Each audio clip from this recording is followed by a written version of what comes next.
if there's not a sense of cultural base of education, the alignment's not going to work. The gift that we have is that it's within us, and we can truly start the healing from the inside out. To learn, sign me up. I don't care.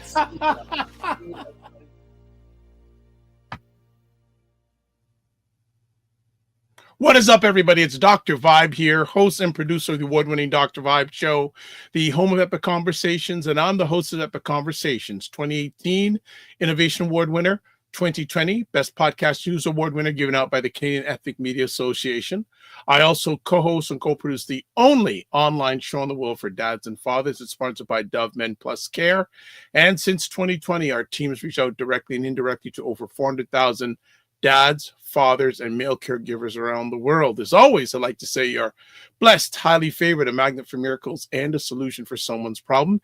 We're broadcasting live on Sunday, February 23rd. Yes, February is still marching on. Haven't had any crazy amount of snow in Toronto this week, which is fantastic, which is a very good thing that we haven't had any. And nice Sunday. It's somewhat normal temperature. Snow slowly but surely is beginning to melt, but we have had so much over the last 2 weeks. It's going to take a while for it to completely go away. So we're looking forward to well, actually, we're supposed to be getting some colder weather by the end of next week. So we're going to go back into the colder stuff by the end of next week, or end of this week. I guess Sunday starts a new week. I don't know. Is it Sunday? I don't know. Some people take Sunday as a new week. Some people take Monday as a new week. I don't know. But just the upcoming week. Let's just do that. Let's do that. 100%. We are going to take a quick break. And when we come back from break, we're going to introduce our good friend, Cesar Ndema-Moussa, who'll be giving us always strong takes on Black Canada Talking. So we will be right back in about 30 seconds for you. All right. So here we go.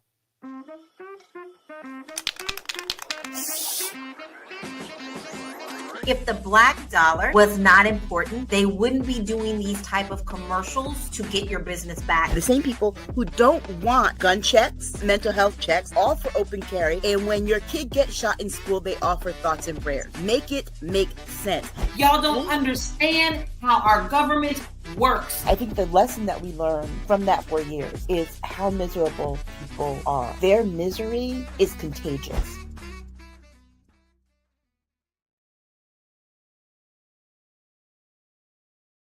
All right. So make sure you catch that Saturday afternoons, 2 p.m.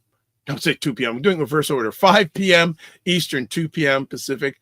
Aisha K. Staggers and Laura Lala Key. Prime time Saturday with Aisha and Lala, where they try to make sense of the nonsense that's going on in American politics and culture. I highly recommend you check it out. All right. Let's bring him. Actually, you know what? Why don't I do this? Why don't I do first? Subscribe to the Dr. Vibe show on YouTube and hit the notification button. We finally passed 1,690 subscribers. Yay, finally.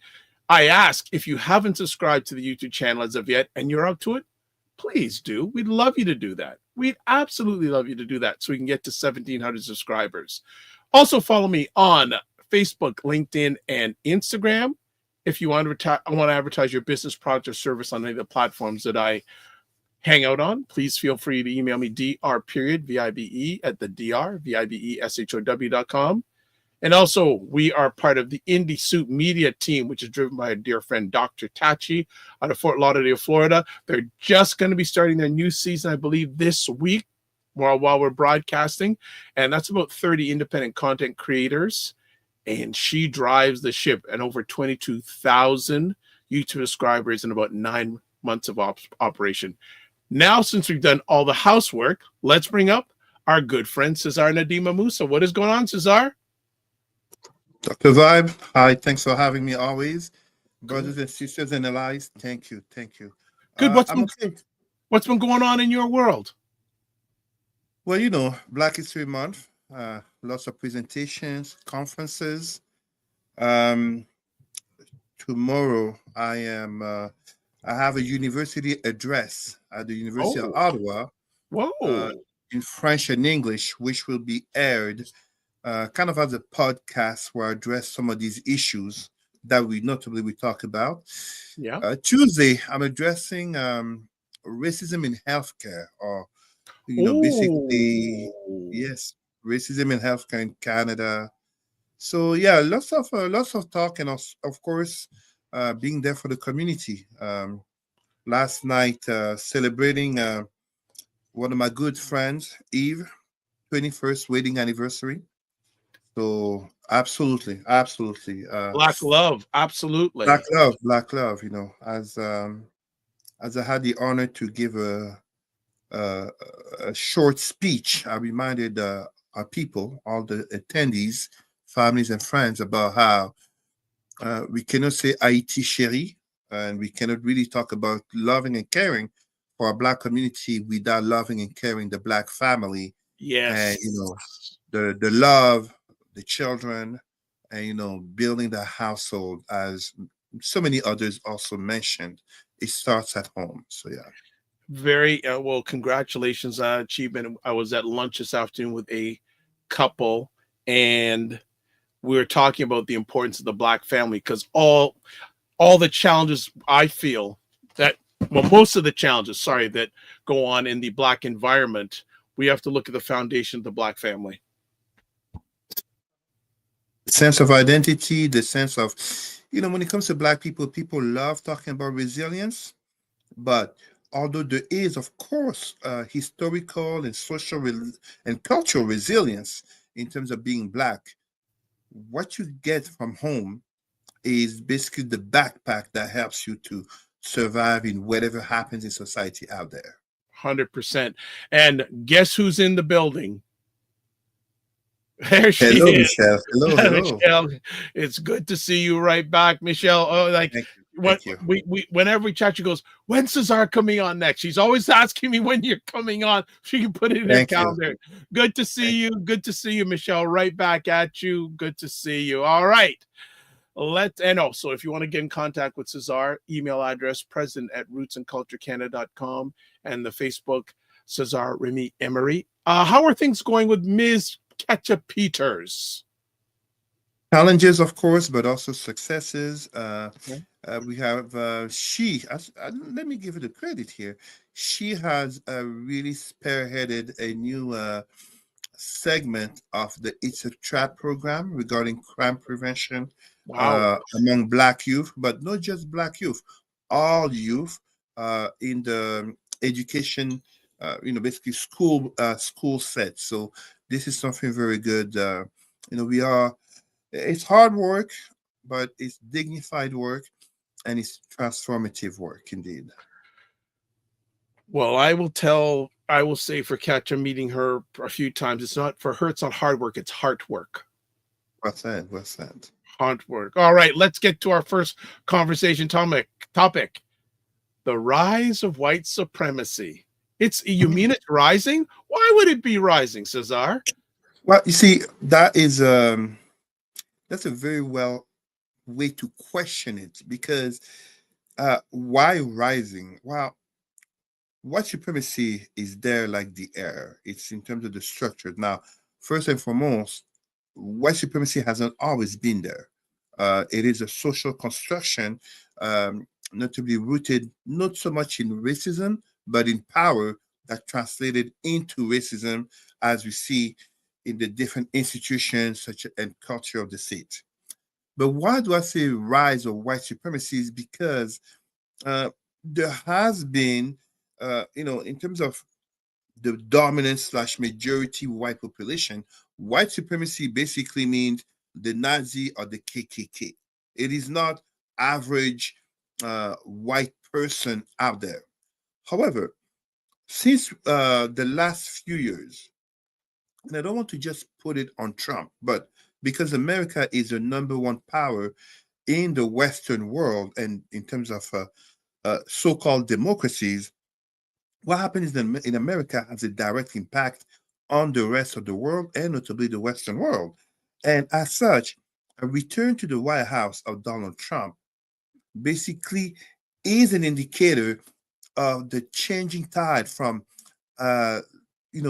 neoliberal or liberal democracies to more conservative and even far-right governments. Today, as we are speaking on Sunday, February 23rd, in Germany, elections have been held, and it is not just that it's the conservative right CDU, the Christian Democrats, who won the majority, but it's the real story might just be that the second party is the AFD, Alternative for Deutschland, aka Alternative for Germany, which is a far right wing Nazi sympathizing party. Germany, which welcomed, I believe, over 1 million refugees under former Chancellor Angela Merkel, but also Germany, which, for those who remember, in the last few weeks, a certain Elon Musk not only went to give support to the far right wing party, but even told Germans that it basically should do away with the uh, historical guilt feeling over World War II, especially the Shoah, the Holocaust of Jewish people. The rise that I'm talking about here is that we are seeing it with more emboldened, with more openly outright racist behavior, racist language, and ultimately, of course, kind of a politics and policies that can truly be said to bring the the resurgence of an fascist state, an anti-democratic state, a state that rejects minorities' rights. Do not get me wrong. Democracy being the will of the majority does not negate the protection of minorities. But here we are having a notion of white lash, aka white backlash, versus social progress of the last decade, and notably against certain particular minorities, such as blacks and women, but also LGBTQ and migrants, because these are more visible targets. The rich capitalists whose decisions impact entire families is far less the victim. As we can see on January 20th during the Donald Trump assermentation, so many billionaires being present. They didn't feel like they were being threatened. They felt welcome, which interestingly is very similar to what happened about 90 years ago when a certain Hitler came to power, because he was believed to be the savior of Germany from a very liberal slash capitalist lens, thinking they could control him, such as so many like to think about Trump, and realizing that whoever the leader in question is, the ideology of white supremacy, the ideology of the savior of the white race, or as we speak now, 90 years later, the last white hope against the waves of migrants, against the growing African and Black population, including interracial relationships, the LGBTQ, gay invasion, as they like to think, anything and everything is like and of course, the aspect of the Western world losing its Christian identity, which,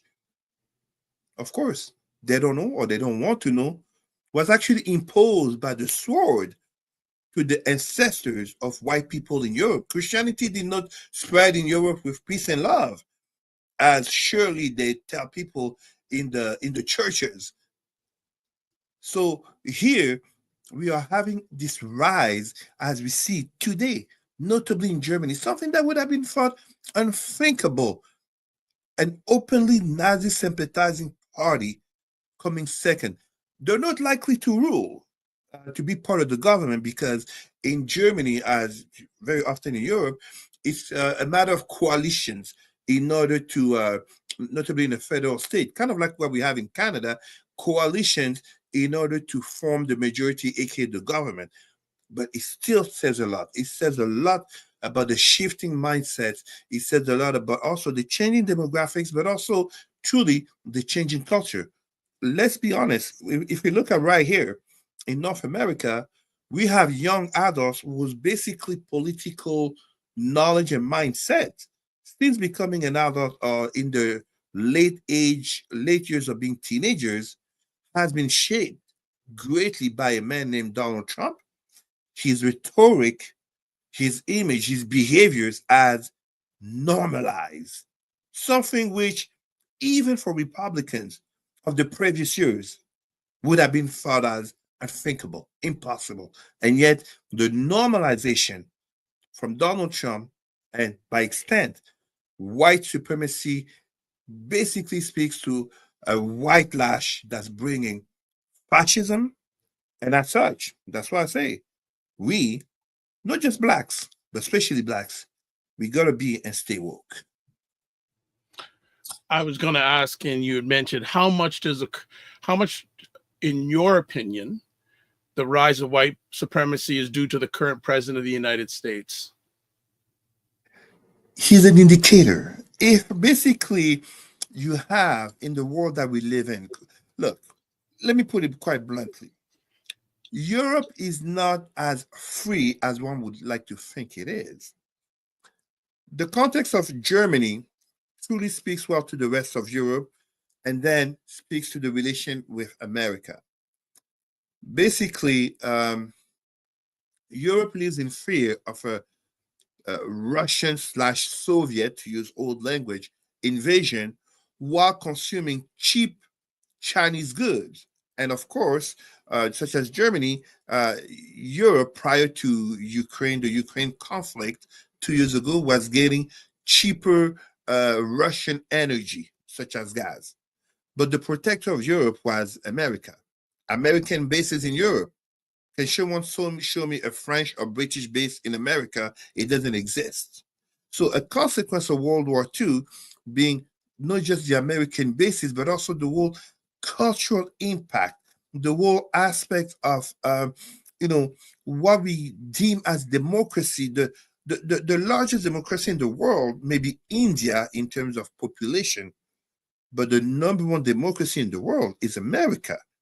So if America can have for president a man with the rhetoric of Trump, the behaviors of Trump, the antics of Trump.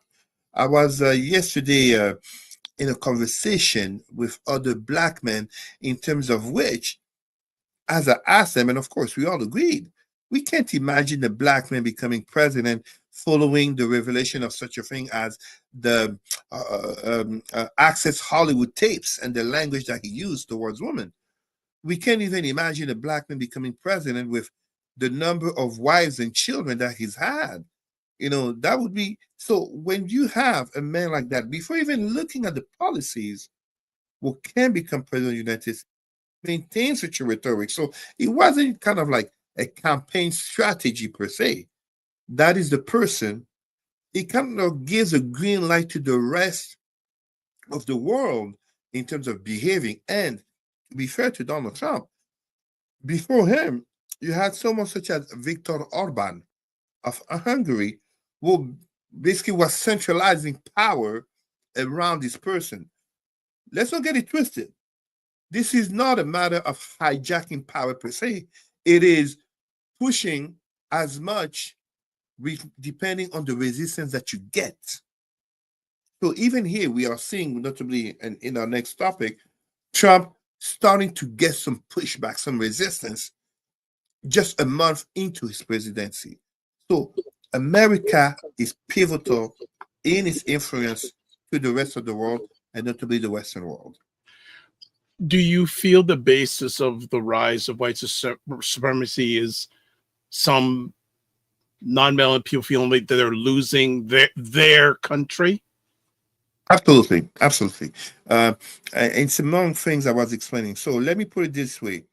As I've mentioned before, there are three, generally speaking, analysts and statisticians speak of three critical dates coming. 2035, around 2035, when it is estimated that China could surpass the American economy in the world. Now, it doesn't seem so likely when you look at, I think America's right now economic power or GDP is about 16 trillion to China, $9 trillion. But if you are honest, right now, when America is talking about tariffs, what becomes the inclination of other countries in the world to diversify their markets and therefore to rely less on America and thus to open further the arms to China, Chinese good, but also Chinese intellect, and notably in what do you call that, high-end logistics such as intelligence, etc., etc. And you have with China such a thing as the BRICS. It's basically a very multipolar world in which there is a growing confrontation. It's not a hot war in terms of sending rockets, but it is an actual economic, but also cultural war, etc., etc. When we are here talking about what was it again? Chat GPT, and then suddenly we discover Red Note, we discover DeepSeek. Those are indications, of China's the dragon rising. At the same time, we're looking here at a Western world in which, when we look at the very changing demographics in Western societies, I'm not talking about rural areas per se, but even rural areas are becoming more diverse. But when we look at big cities becoming more diverse, we also have to look at the culture. We are looking at a culture where the diversification of demographics also comes with changes of culture. It's becoming harder and harder to be white as in the 1950s. Today, I often enjoy telling people, notably online, white people will put racist comments. I like to remind them that the children, and especially the daughter, because they have an obsession about the daughter, that the children and daughter might very well end up with a non-white man and the grandchildren not be white at all. It is the change of the world. So do you embrace it? Do you embrace change and progress? It's not to say to accept everything. That's not what I'm saying. Or do you embrace fear, ignorance, and thus become easier to manipulate into hatred? This is basically what's happening, and greatly, I don't want to, how do you call that, make a blanket statement here, but greatly explains people who are MAGA, and notably people who vote for Trump. A willful ignorance combined with a domination of fear and quite an amount of hate towards what they don't understand, they don't want to understand, and especially that to them is different from them. It's kind of that old, I'm not racist, but. Yeah, I always hear this thing that we're losing our country and we got to take it back. Back from where? Let me give you another example. Was it? No, it wasn't this weekend.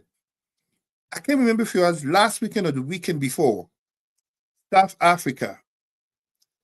Protests of white people, banners saying, "Make South Africa great again." When was South Africa great? For whom? Great again become, in terms of the past, what past? Apartheid? I mean, when the MAGA people talk about make America great again, they're talking about what? They're not talking about the 1960s. We know that. No. They're talking about before the 1960s. Yeah. Segregation. In South Africa, apartheid.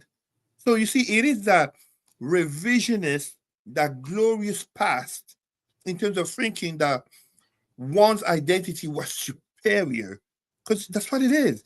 It's less about politics, religion, culture, and even the economy. It is about power and dominance. Yeah. It is about feeling that, you basically can look down on those other identities that you consider inferior. That's why I laugh when I see Black people supporting Donald Trump or claiming to be MAGA, because literally, that's like a Jewish person supporting Hitler. What's wrong with you? What are you missing from the message? What is it that you are not seeing? Oh, because he said he's not racist? Has he apologized for the Central Park Five? Oh, the woman voting for Donald Trump. Do we need to repeat the Access Hollywood and so many other derogatory comments towards women? Oh, wait. Did he commit statutory rape? Oh, but you see, like, you can't make this up. Just to continue on just a little bit more on this topic, then, in your opinion, is America a foundation of white supremacy? Absolutely. Absolutely. Absolutely. And I am not saying this, so I can easily see some Americans from the from the conservative slash right saying what I just said must be racist against white people. But oh my gosh, absolutely not. Yes, America is founded in white supremacy, not because AKA, forget the Nazi and the KKK. Absolutely not. America, first and foremost, the Boston Tea Party uh, was a manipulation from the bourgeois of the colony of New England in terms of getting more liberties from the crown of King George III of England. So it wasn't so much like the British royalty was kind of surprised by this revolt that became a revolution because they didn't think it was that bad. Okay. But in getting the independence, America's original sin, 1776, was in terms of stating that all men basically are born free and equal, but keeping the slaves, keeping blacks as slaves. We are here talking about how the Trump administration has so many billionaires, but remember what I said last time. When you look at the Thomas Jefferson, just as the George Washington, so many of them were slave owners. So on one side, all men are created free and equal, and the values of the Bible and so much and so much, and the land of liberty, and the manifest destiny and all that. But we need cheap labor, and even to the shock of many black people, even when you look at Abraham Lincoln, the liberator of the black slaves, the Moses, Abraham Lincoln was absolutely, yes, he was an abolitionist, aka opposing slavery, but he was also a segregationist, aka deeming that blacks were inferior to whites and as such, blacks should be living separate from white people, which technically should not be an issue, but is not a reality in the context of America with centuries of slavery, just as today segregation is no longer a possibility. And when you look further in terms of white supremacy, what are these conservatives doing? They are not trying to notably change societies from, what they call the woke liberals in terms of bringing the truth and changing some policies per se. They're trying to do revisionism. That's why, for example, a few years ago in Texas, they were trying to change the language of slaves to something like free laborers. They're trying to ban books that talk about racism, books that talk about LGBTQ love. This is revisionism in the pure fascist sense of censorship in order to dictate and change the culture. Yes, there can be an argument to say they're doing the opposite of what liberals were doing. But the opposite of what liberals were doing is our fascism. In the Western political landscape, the opposite of what liberals do tend to lead you to fascism in that right-wing conservatism. It is a continuation. Donald Trump is not the worst person to have come to be president. Like literally, you did have American presidents who were slave owners, part of the KKK. But this was also at a different time in which racism was the norm. Racism is still the norm, but it had been pushed into the closet since 1964, JFK to LBJ civil rights movement. But it has been coming back out with force since the election of a certain Donald Trump, aka the MAGA president in 2016, as a rejection of social justice and liberal progress. That's why the language that notably he was using, whether it be from Oath Keepers and all those other Proud Boys, to stand down, but be ready to liberate all those January 6th rioters, even to the shock of many Republicans, including politicians. stand down, but be ready. Kind of like his own personal brown Militia. shirt. It's militia. It's no militia. Yeah. Of course. That's what it is. That's what it is. This summer is bound to be a hot summer. The question is, how hot will it be? True. How hot will it be? True. We will just do a reset here. We're Black Canada Talking. We're broadcasting live on Sunday, February 23rd with Cesar Ndema-Moussa. As always, if you want to get a hold of Cesar, email address, President Roots and Culture Canada. Facebook, Cesar Remy Emery. A few moments ago, he had mentioned about resistance to 47, aka MAGA right wokism. So let's go into it. Go for it, Cesar. Very much a continuation of what I was saying. So, and this, I will notably address this in terms of how whites as a whole, but truly conservative whites in this case, have appropriated the notion of being woke that comes from our glorious African American ancestors from a century ago, since the 1920s of Marcus Garvey, in terms of being aware of the wrongs of the government and the injustices that can be spread, notably through policies and culture.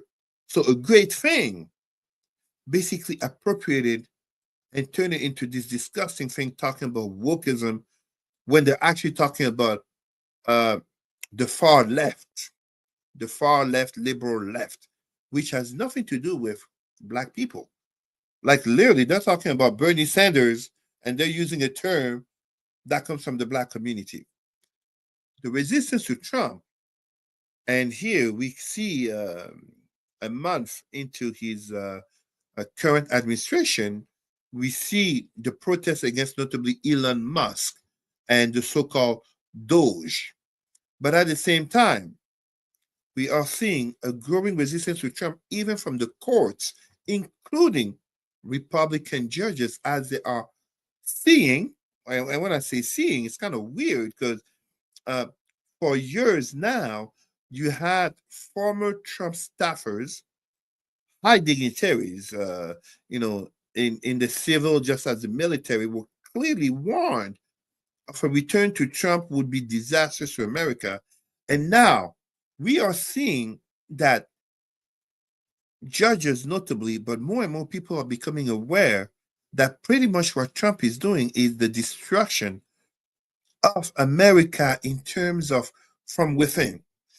The trust in institutions, which had notably begun a few years ago with his rejection of the election results in 2020, but even in terms of the science behind COVID, in terms of rejecting factual narrative.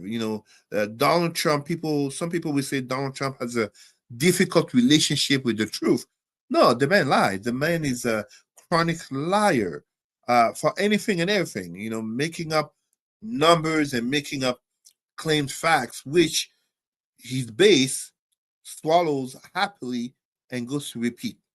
The resistance here in regards to Trump becoming something beyond the whole the mass deportations.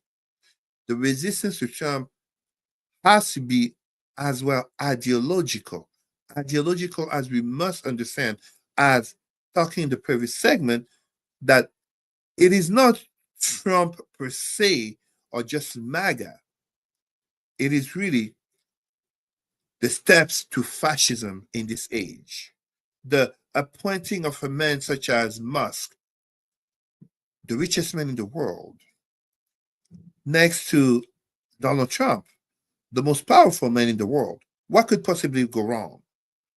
The very nature of conflict of interest, when you look at Trump's, how do you call that, financial interest with the US government, and him having a role in what can only be called purging so many public servants and truly departments in the US government. It is a terrible thing, not in the sense of me as a non-American being so offended to it, but it is a terrible thing in the sense that we are witnessing an empire a nation, a state, crashing from within by the very same people who are using a language of saving it, but who are actually pocketing out of it. The vast majority of people who voted for Trump and would assure you that they support and love Elon Musk, they're the ones who are going to pay the consequences. Already there are reports about notably American farmers who are suffering from the lack of, undocumented migrants, aka cheap labor, but also who are about to suffer worse because of all the talks about tariffs coming to them. So, it's a false outrage that they claim, notably when they talk about wokism, when they themselves are clearly showing, as we talked about before, you look at Trump's nomination, the most incompetent, unqualified people for the position that they're being nominated for. And yet they claim that wokeness is lowering standards at the same time. The hypocrisy is too real. They claim to want to save the white basically America, but truly the vision is for white America, and yet white Americans, for the large part, notably who voted for them, will be suffering the consequences of Trump. Let me ask then, will be a resistance? I guess it needs to be too. There has to be numbers, but would the resistance have to be led by those who are non-melanated? Who will have what group will have a more effective resistance? The non-melanated or the melanated, or a combination of both? Look, I didn't see that question coming. But to put it to you in perspective, we need to go 60 years ago. When affirmative action came, it was to uplift Black people. But who benefited? White women. Donald Trump,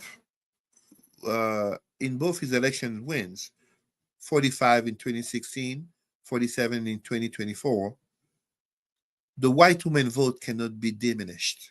It cannot be dismissed out of the equation. Despite all his rhetoric, despite all his language, practices, etc., etc. Cannot surprise ourselves that a majority of white men would vote for someone like Donald Trump, notably in contrast to, say, Kamala Harris or a Hillary Clinton. It is not a surprise per se. But when you have notably the very same people that on one side complain about patriarchy and want freedoms and rights in the name of feminism or women's rights, or simply because they've worked hard to get there, and yet they vote for someone who absolutely doesn't hide his mindset, notably towards women, aka grab them by the, you know what I mean? What kind of dichotomy of gender, identity, and personal interest is that? This is literally voting against your own interests. And I'm not saying voting against your own interests in terms of, well, a woman should vote for a woman because there's a woman on the campaign. That could be simplistic as an analysis. But you should judge someone by what they tell you that they are and what they show you to be. So this resistance, I'm tired of people expecting for Black people to be at the forefront of the fight of social justice. Because far too often, when we talk about group dynamics, I am not talking about individuals. As people hear me, I always greet our sisters and brothers, Black people, but I also greet our allies. People who, without being Black, choose to educate themselves, choose to stand, choose to open the door, choose to create the platform, choose to walk with Black people at the protest. For social justice and progress for Black people is social justice and progress for everyone. So I'm not talking about individuals, but in terms of group dynamics, I'm tired of people expecting Black people to be at the forefront of the social justice progress when time and again we get stabbed in the back by people of other group dynamics. You look at, for example, what happened regarding affirmative action in the education sectors, universities. It was Asian students who basically went to backstab black students, and they're the ones who are paying the cost of it. As I was saying, affirmative action and white women, this is arguably the most sexist president that we've had. And this is recorded. This is not Thomas Jefferson or whoever, President Monroe or whatever president from the 18th or 19th century may have said, or it was written. This is recorded. History will look harshly at many of the people who voted for Trump, but also in terms of group dynamics. And as such, the resistance, us Black people, we must be woke. We must always be on alert. We can't hide this. We can't pretend it's not there. Even the white passing Black person ultimately can't hide their Blackness. And I'm thinking here, notably someone like J. Edgar Hoover, who was fighting against Black progress. Today we have the Tim Scott, Senator Tim Scott. And we have people like Kanye West and Candace Owens. And yet, time and again, they will be reminded that they're Black. We must always be woke. But it is also for others, non-Blacks, to do their part in terms of group dynamics in this resistance. Just to continue on then on this journey, if the individuals who are being affected in a bad way, in your opinion, by 47's way he handles things, what is it going to take for them to start resisting? They need to be heard. And I'm not saying this in terms of any call to violence or anarchy per se. But let's put it in perspective. So first of all, a little bit of political sciences theory here. There is a concept in terms of why Kansas keeps voting Republicans. Meanwhile, Republicans keep putting on policies that hurt people, aka white people, in Kansas. Because white conservatism and truly white racism is always to convince the average white person that the worst fate for them is not so much to be poor or disenfranchised, but it's to be at the same level or lower than the Black people, the migrants, the Muslim, the LGBTQ, the woman. As a man, a real man, you can't be lower than a woman. That kind of narrative, as if there's something wrong with being a woman, something wrong with being LGBTQ or Black. There isn't. So here, when you are asking this, we have to remember a certain Donald Trump talked about bringing down the price of eggs, bringing down the price of gas. Basically, kind of like a magic wand. Soon as he's elected, boom, on day one, this will happen. On day two, this will happen. Let's not get it twisted. His first month for presidency has felt like 10 years to many people because you never know what's coming next. In his first presidency, we didn't know what he would tweet at 3 in the morning. In his second presidency, we don't know what to expect next. One day we woke up and suddenly Gaza would turn into a Riviera of the Middle East, like, whoa.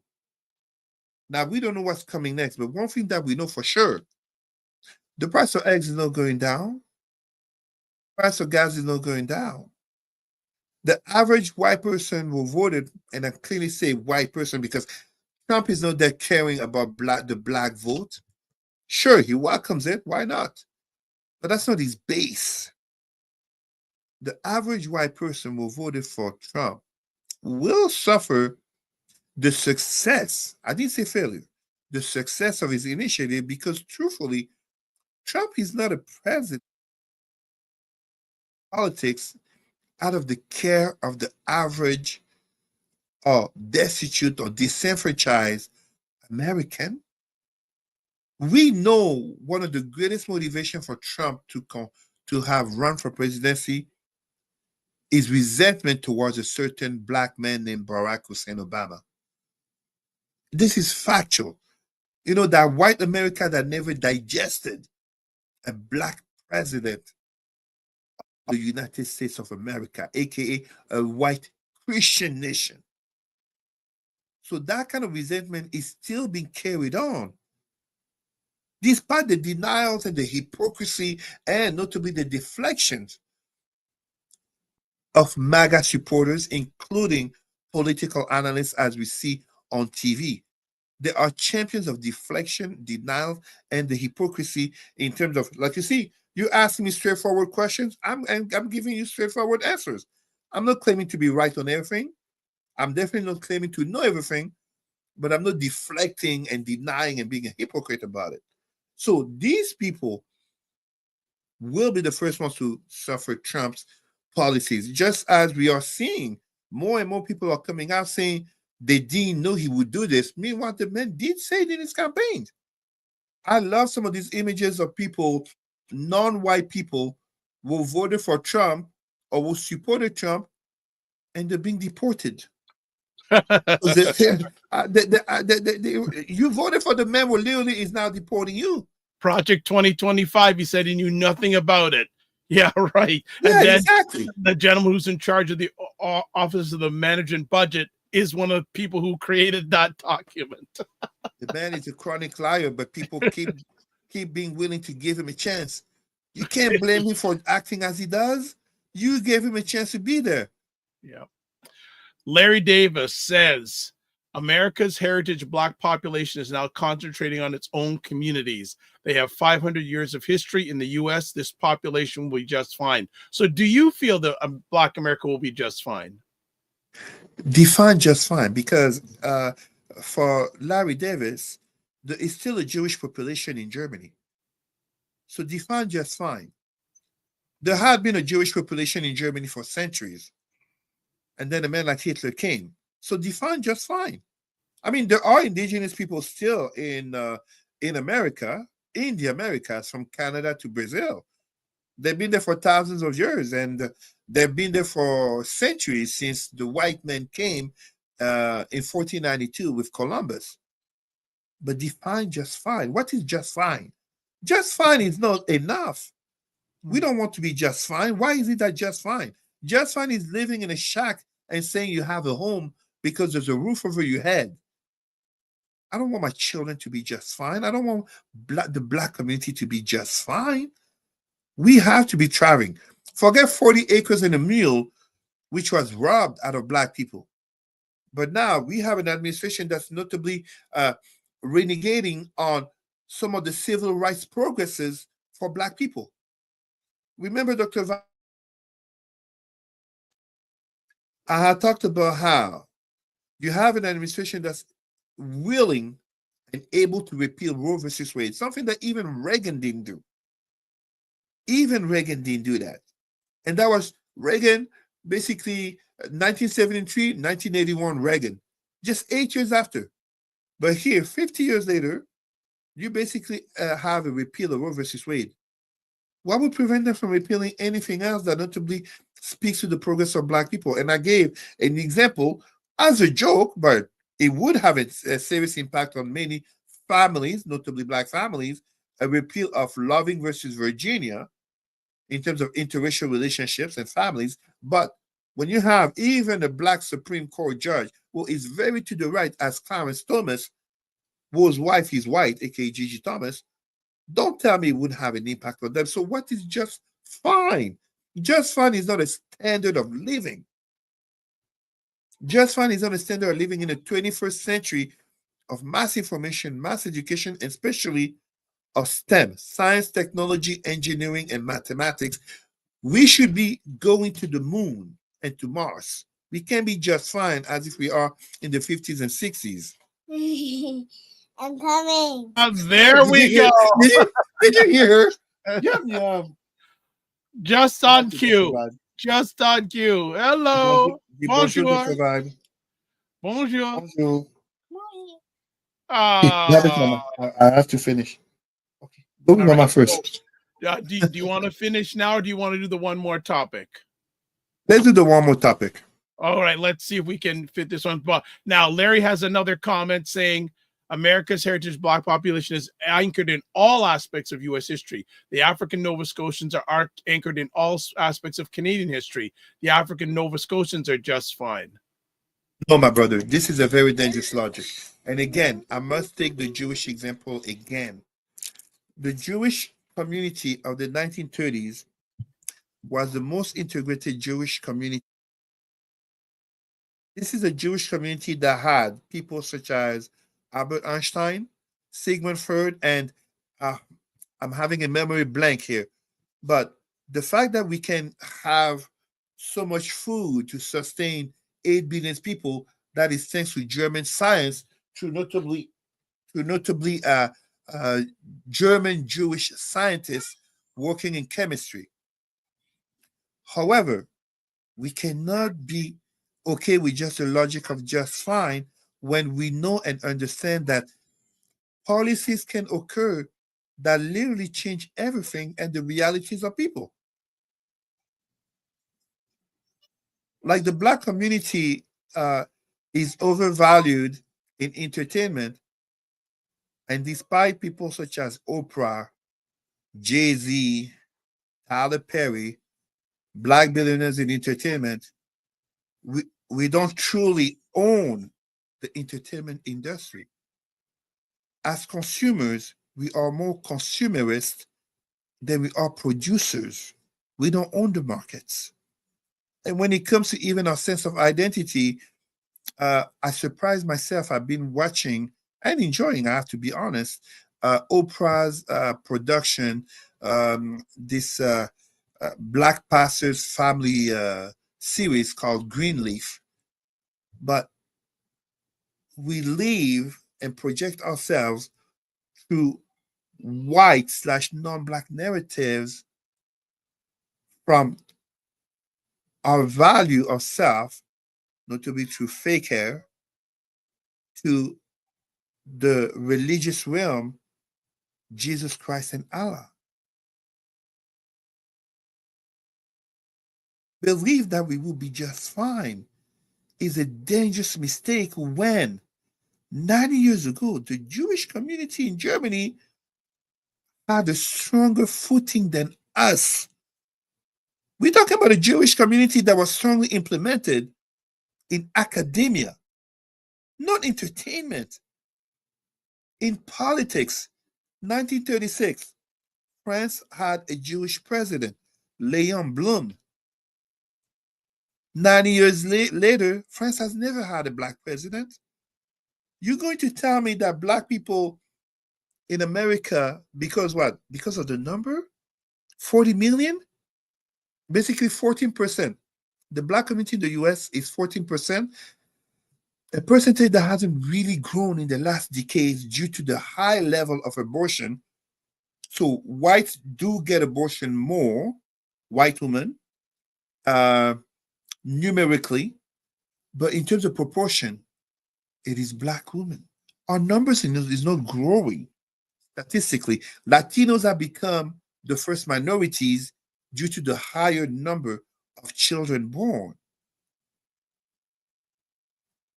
But when you look at entertainment, you look at consumerism, aka economics, and you look at religion, sense of identity of self, we are not on such a strong footing. That originated from Cameroon.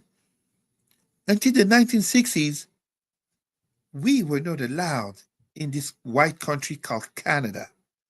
I'm saying white in terms of leadership, but this is the indigenous people have always been here. How much rights did they have? We have federal elections coming to Canada, and very likely a conservative government coming to power, likely with a minority rule.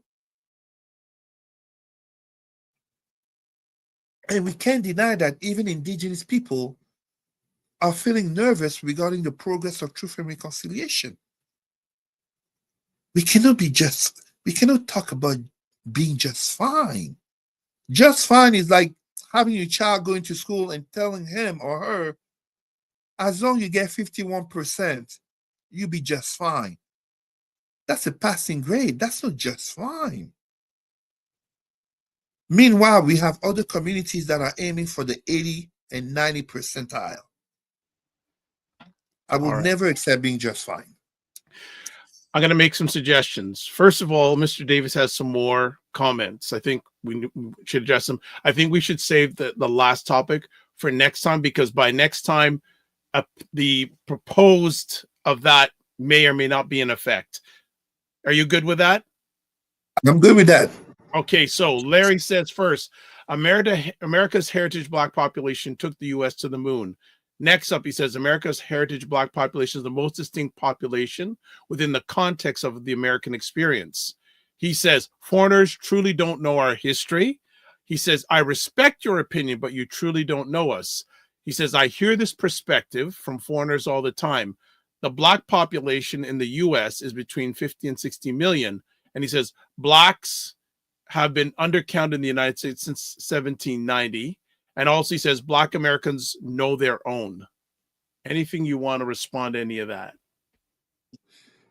It would seem to me that, because it seems reading from Larry Davis, that he is an African American. So I will call him my brother.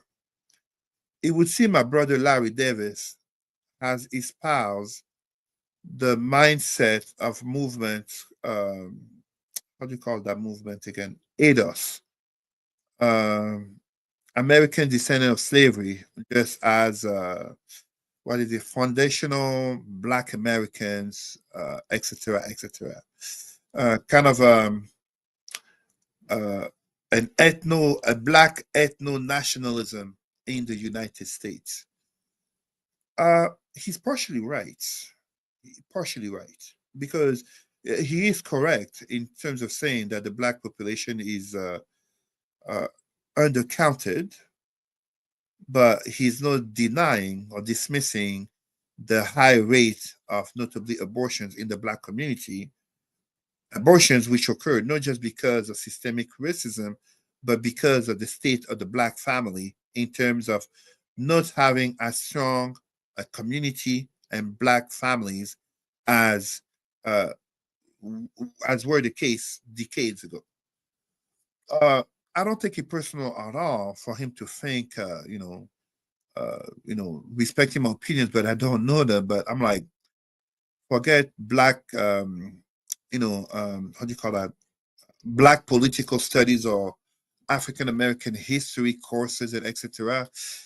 Forget even, having a wife who was African American, or even, how do you call, having worked for the Obama election in 2008.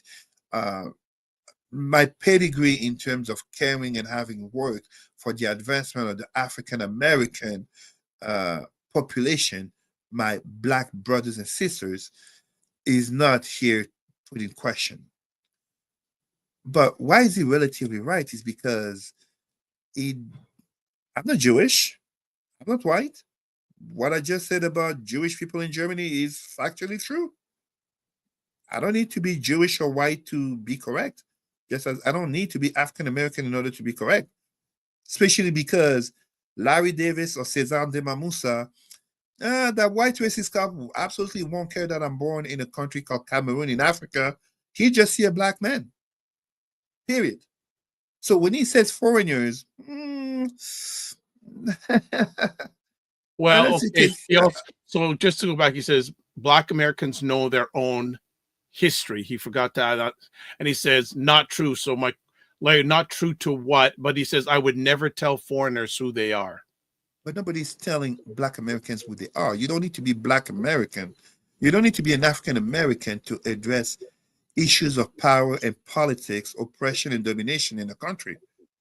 Like I literally will be there in less than 2 months at the United Nations addressing Black issues worldwide. And no Brazilian has asked me to be Brazilian to tell them certain truths about Afro-Brazilians. I've met ministers from Brazil who were like, yeah, you're correct on what you're saying. My analysis is correct. Just as in the Middle East, when I was in Egypt, this is kind of a narrow mindset of thinking you need, because like there was an experiment. Okay, perfect example. When he says African Americans know their own history, there was a social experiment in New York City a few years ago by Black community leaders. basically getting black people on the street, asking them who died for them. And they were comparing Malcolm X, Martin Luther King, other black leaders, and Jesus Christ. Most of the people were choosing Jesus Christ. You're going to tell me that's knowing who they are? When we see the impact of entertainment, notably hip hop, on far too many of our black people, but when we also see Chris Rock documentary on weaves and wigs, the impact of consumerism and the waste of money, you're going to tell me that's knowing your history? I don't need to be African Americans to talk about this. The same happened in France. The same happened in Great Britain. And so many of African Americans leaders, perfect example, Marcus Garvey, they're not African Americans born. They're not descendants of slavery in the United States, but they are first and foremost black in a white world and society that see them first and foremost as black. All right, we'll stop it there because I know you got to run because the boss has come in once. I don't want her in twice. All right, so that is going to be. Oh, so Larry Davis says, you don't know us respectfully. And he also says, Dr. Roth, I hope they get Bunce, whose Black America was the founder of the United Nations. Yes, and? All right, we'll leave it at that. My man, Cesar, thank you as always for taking time to hang out with us today. Love the interaction. Thank you. And just want to say, as always, if people want to get a hold of Cesar, email address president@rootsandculturecanada.com. Facebook, Cesar Remy Emery.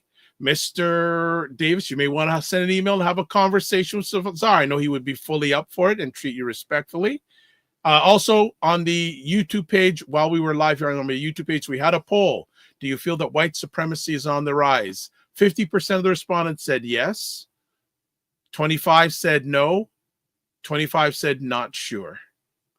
So interesting.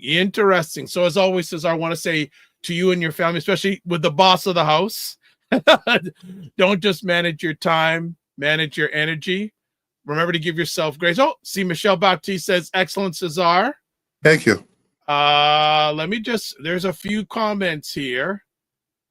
Okay, I'm not going to put that one. He says, Larry says, thanks. Michelle says, excellent, Cesar. He also says, take care and sure. So maybe he will send an email. You will have a conversation. Actually, I'd love to have both you on this to talk about it. And it's not just that. Remember something that we learned regarding the Black American experience.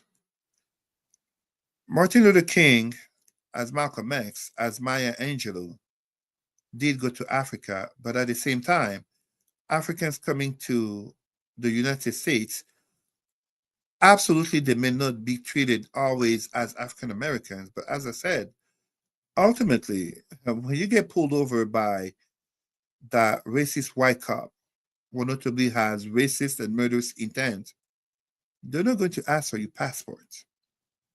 So if us as Black people, champions at dividing ourselves, keep playing the crab in a bucket mentality of dividing ourselves and missing the bigger picture as we were talking about white supremacy. I mean, there's white supremacy in Africa. Donald Trump made an appeal to white South Africans to come to the United States. What more do I need to say? I live in a world, my Pan-Africanism is one in which on the four corners of the world as I've traveled, nobody asked for my passport. I was seen and treated first and foremost as Black. The fact that I either had money or intellectualism or I looked a certain way or I dressed a certain way, the differential treatment that I got was actually just a reminder that I'm still Black first, even though I'm being treated better than. But that better than is an illusion to the fact that I'm Black first. We must not forget that. Don't just manage your time, manage your energy. Remember to give yourself grace. Always, and if you're not making his money, make history, but you're doing both and make it better. We'll chat soon. Thank you. Thank you, everyone. My pleasure. All right, before we shut it down, subscribe to the Dr. Vibe Show on YouTube and hit the notification button. Yeah, let's bring those numbers up. And also share it out. Like, if you like what you're seeing, hit the like button, subscribe, get notifications when we're on. Also, follow me on Facebook, LinkedIn, and Instagram to advertise your business, product, or service on any of the platforms that I'm a part of. Please feel free to email me dr.vibe at the drvibeshow.com. And you can watch replays of this epic conversation on a number of different platforms. The Dr. Vibe Show, YouTube, Facebook, and LinkedIn, and the Dr. Vibe Show website, the drvibeshow.com. So as always, this is how we close out. Live your life as a dream. If you can dream it, you can make it. Sometimes you have to get smaller to get stronger. Block assumptions and aim bigger, aim better, aim higher, aim wider. Love, faith, and respect. And always don't just manage your time, manage your energy. Remember to give yourself grace. If you're not making money, make history. Try to do both. And finally, make it better. God bless. Peace to all. Keep the faith. Walk good. And we'll see you soon on the digital streets.